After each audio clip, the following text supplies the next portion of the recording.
Don't play with powers you don't understand. Lisa's grandmother scolds her for scratching a symbol into her textbook for good luck.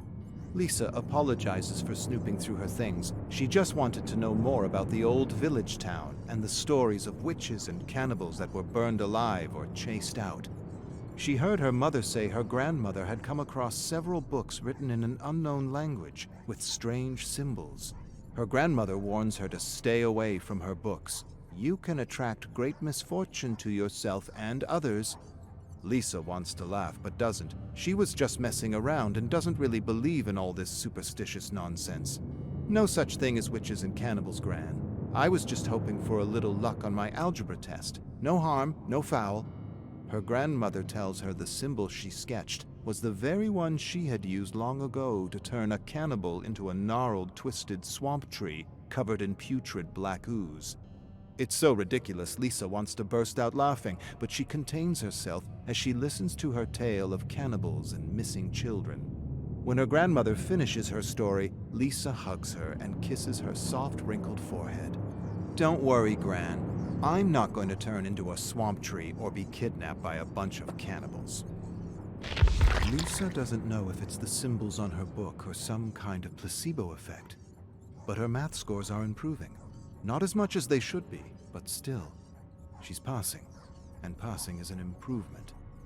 Her friend Pam says it's all malarkey. There's no such thing as lucky symbols that can raise your grade. It's all smoke and mirrors, unfounded ancient superstition. Jokingly, Pam says she wants better marks too. She grabs Lisa's textbook and copies the symbol in her school agenda several times. Lisa feels a tug in her gut, and she stares at the symbols with concern. You really shouldn't do that. She yanks her textbook back from Pam. You shouldn't mess with powers you don't understand. Pam laughs. What's the problem, Lisa? If these things can help you pass math, they can help me pass English too. No big deal. Pam begs for another symbol or charm to help her on a test she isn't ready for with a teacher she despises, a teacher she ridicules for being an overweight, pill-popping bore.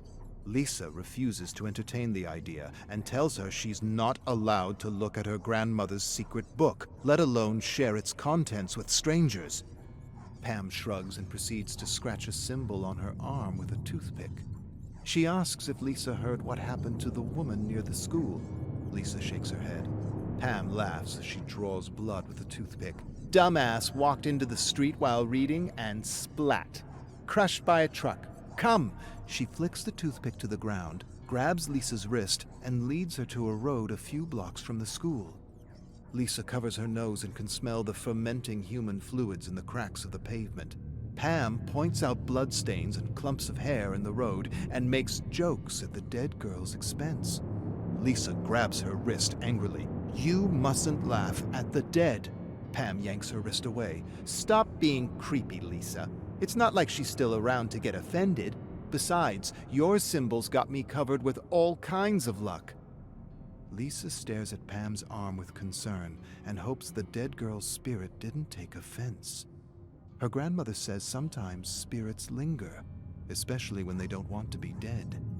Last thing she needs is some dark force following her for the rest of her life.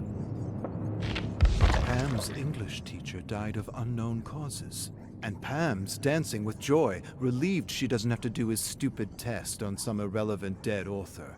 I don't care what English teachers say. James is unreadable and confusing, a pseudo-intellectual who kept everything vague because he didn't actually know what the hell he was talking about.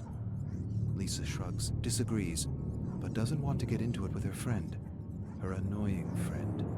She likes his books, the way his style allows her to live in his character's head for a little while. She finds his novel about an artist to be a fun, formless, dreamlike stew with plenty of style and substance. But what does she know? She's only 16, and her English marks are below average. Pam hoots and hollers, and with a mischievous smile, she reveals a hand covered with ink-smudged symbols. Best luck in the world. No test, no lardass, no dead authors for the rest of the year. Thanks, Lisa. Lisa stares at the symbols on her hand and wants to yell at her for being so careless with things they both don't fully understand. She closes her eyes and hopes her English teacher wants to be dead and that he isn't lurking about. The class is at the funeral out of respect for their beloved English teacher. The pallbearers struggle and strain under the weight of the coffin.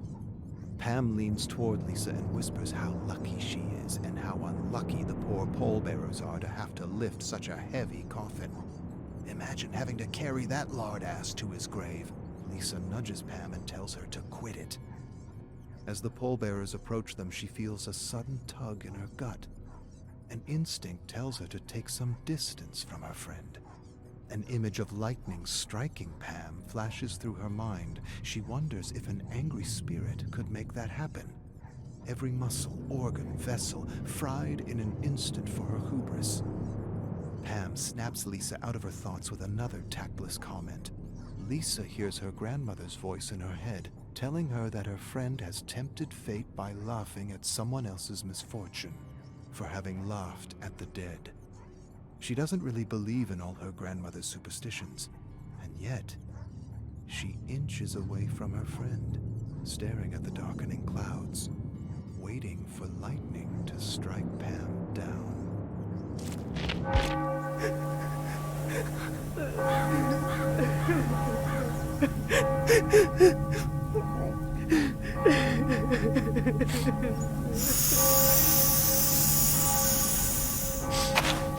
Hey.